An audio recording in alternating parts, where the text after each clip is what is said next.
All right. So, sorry, I'm just pulling up my Word doc. So, in terms of what we learned about peer supervision and your engagement with each other, so the big thing that I kind of pulled from that is there's a lot of value in bringing in other people and other perspectives than our own, and engaging in relationships with people who will challenge you in a way that is impactful. And I felt like with you guys and with our class in that session, the sessions that we did were the case consultation ones. I forget the actual term for it, but like just like you said earlier, Trina, like I liked the way that we all kind of laid out how we engaged each other and challenged each other. I felt it was a way that was very like genuine and supportive, and we all pulled out like some strengths for each other, and then just like light, not lightly, but like challenge each other in a gentle way. And I think that's really respectful of people's learning and their growth, right? Like I'm challenging you from a loving, a loving place, right? And I know we're all hesitant to say loving and things like that in social work, but I think that's really what it does come from, right? Like we all want each other to be the best that we can possibly be, and that's how we engage in feedback. Um, Yeah, and I think too, sitting with these moments of counter transference and only trying to digest them within ourselves really hinders us from stretching our thinking and growing as professionals. So I think there's lots and lots of value to pulling in different people, and I think with our social work masters, like we're in a position where we're lucky to be able to have people who have not all just come from a social work background, but we have people who have come from different backgrounds. Like I know at my workplace right now, like we have people who are coming from like psych backgrounds, but then we have people who are coming from like CYW backgrounds and SSW and just like all sorts of different things. There's people who've been OTs and whatnot. So I think that's really valuable. I spent a little bit more time than I had planned on that one. What I've gained from the course, an awareness of how much the internal process can impact the work that we engage in, how we engage in it, and why we engage in it. And there's importance of awareness of these processes and strategies, and for diving in and analyzing them. And then my mission statement. So the first part, I kind of focused on the personal aspect of it. So I want to maintain a stance of a perpetual learner, never holding or aiming to hold an expert position, engaging and embracing and learning opportunities, both formal and informal, and never shying away from challenging situations, really jumping in and embracing them as growth. I want to actively seek opportunities to challenge my personal biases and assumptions and continue to work towards awareness of these. Regularly checking in with my values and work to ensure that my practice methodologies and views align with these values.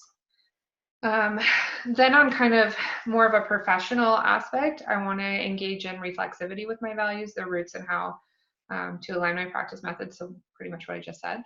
Practicing from a strength based approach, a trauma informed approach, an intersectional approach, and an social justice informed approach. So, really intersectional. Um, I will commit to continuing to strengthen the macro lens because I know that's where I'm kind of the most like weaken. I've talked about kind of my struggles working from a primarily micro based lens, and trying to step outside of that. So that's something that I really want to commit to. Connect individual challenges to larger societal conditions. I really also want to support and encourage the involvement of marginalized groups with macro issues. So that can be engaging them by encouraging them to vote and providing them with information about voting if they don't have that information, and involving their connection to social action groups, respecting the voices and experiences of the individuals I support, and always listen. So Nice. Thank you.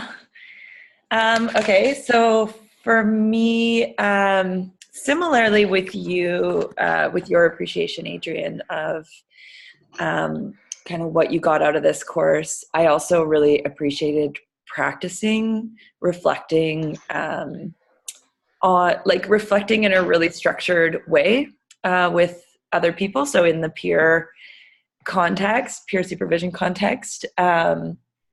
So really sharing the strengths of people and then affirming them, and then offering a stretch or a piece that is kind of uncomfortable, or a potential kind of critique, I guess. But yeah, I found that doing that as a real practice was really useful for me, and receiving that was really nice too, to see it go both ways. That I did find that I could take in what people were saying. My guard was relaxed, so it was just really good to see how that plays out. Yeah, in this course, I really gained an experience of reflecting on my subjectivity, and the influence of my historical, gendered, cultural biases to real practice situations. So I really appreciated how being in practicum really, and I found this course, like in the past, I think I haven't been quite as open to some of, like, what in my bachelor's was really framed as like an anti-oppressive practice. So here it was more of like a critical social work analysis. But in the past, and we've talked about that in our peer group before, but just I think I was kind of more open to it in this course, and particularly because of that Mandel reading at the very beginning, where she really acknowledged how anti-oppressive practice in the beginning kind of may have failed to kind of acknowledge the oppression that the social worker experienced themselves. And so the intersubjectivity of client and social worker wasn't as acknowledged early on in anti-oppressive practice, and I found myself shut down sometimes. So in this course, I felt like I was more able to really take that in and then actually apply it to the practice that I was experiencing, and to really consider the macro lens too, and try to bring that into work with my individual clients, which has been really useful. I've actually found ways and places where like that's become part of the counseling practice. So that was really good. I don't know if I'm going over time here, but okay, mission statement. Oh yeah, I've got it typed up here. Just one sec. So I will do my best to show up fully and to be the type of social worker that is in the work with individuals, groups, and communities. For me, this means acknowledging and confronting injustice and inequity, and doing what I can to break through that buffer zone social workers have historically defended, and handing over what power and resources I can. I'm not here to fix anyone or to get it right. The humility this work requires of me feels vulnerable, and I am afraid of this edge where I can't cling to my certainty or an expert opinion. But I'm committed to resisting the urge to run and hide from this discomfort or from pain, mine or others. I'm dedicated to being an ally with local Indigenous communities who are fighting for their lands and rights and for the restoration of well-being of themselves and their children. And in this, I'm willing to listen, learn, and be led in regards to what role I can play and how best to do this work of undoing colonization. Above all, my intention is to remain authentic, mindful, and compassionate towards my colleagues, community, the environment, and myself, as I believe this will sustain me and add to the beauty of the world that I cherish.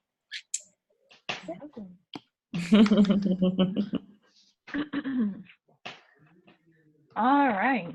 This feels odd to listen to your lovely answers and then just go on to my own. That's what I'm going to do. So what I have learned about peer supervision and my engagement.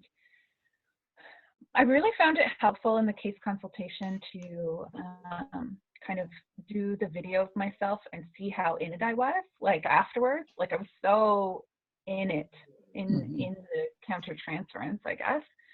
And then, you know, the process of reflecting on it was super helpful. And then the process of seeing myself in it when I was no longer in it, and thinking about how did I get there? What does that mean? And then I think having the generosity of my peers was really helpful. I think since I've done macro stuff for so long, I've kind of gravitated towards like the most critical perspective. And so that was really evident in my case consultation, where I had taken on that role of like, these are my limitations, these are. And so it was really striking to me and humbling, and I felt really compassionate that so many of my colleagues were pointing out kind of the positive sides of countertransference, and you know, that we're all human, and it was kind of really grounding to have that perspective. And so it made me think about how I could offer that to other people, I guess, that balance of like the stretch, but then also the grounding of where we're at. So that part was really valuable to me. Yeah. In terms of what I've gained for the course, I think that I've sat with macro social location lenses for a really long time. Like that has been my focus, you know, for a decade or so, or two. And so I think that psychodynamic lens is new to me, although it's something that comes very natural to me because I'm very reflexive and just constantly thinking through that stuff. So just having like language for it, I think is helpful. And I've been reading on that kind of stuff for a long time.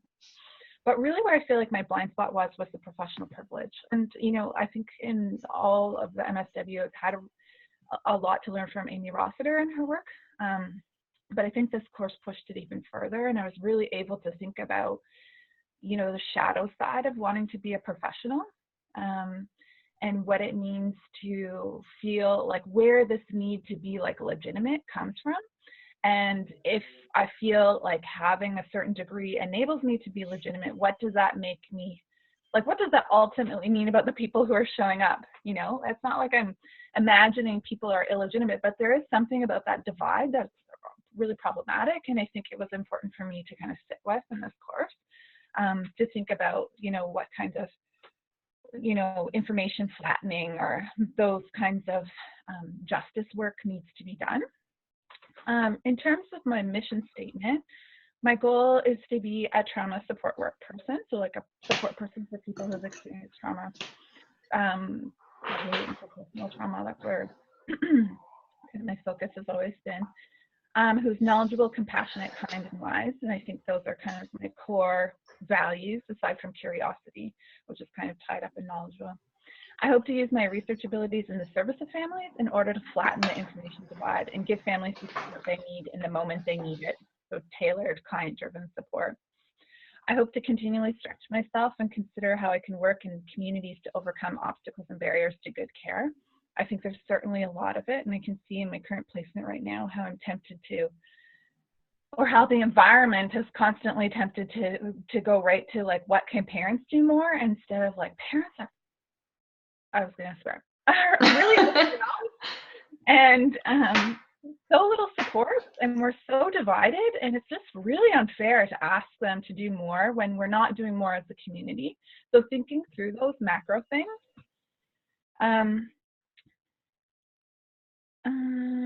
Okay, so I hope to also care well for myself, my family, my friends, my community in the process, and to consider how I can love well and be loved. And I do think, Adrian, your point about love is important to mention, and I do think, you know, love is a core value coming out of a lot of this stuff, and I think it's super problematic that it has to be hidden. But I think if I can love well, if I can love myself well, and I can love my community well, then, you know, I'm able to better love others and care in the way that I think we're kind of all moving towards the same direction. So I hope not to shrink from my own pain or from the pain of others, but to consider how bearing witness to trauma and adversity and seeking justice can be healing to myself and my community. And that's kind of like ultimately my value as a witness. Seeing, I mean, I really like, Trina, how you made the focus on Indigenous communities explicit, and I really see like the colonization and the harm we've done. I think you're right that we have a lot of work to do, especially as social workers in this profession. And I think just in general, like sticking to your community and really working with them and having a commitment is important to me. So that's my mission statement. Yay, joyful! I forgot to say, and this feels important to me, just that you know, I think one of the biggest things I got out of the course was this little 3-way group that I just felt so validated and supported and challenged too, which was all really good. So thank you guys so much. I agree. It was lovely. Yes. Very important. You can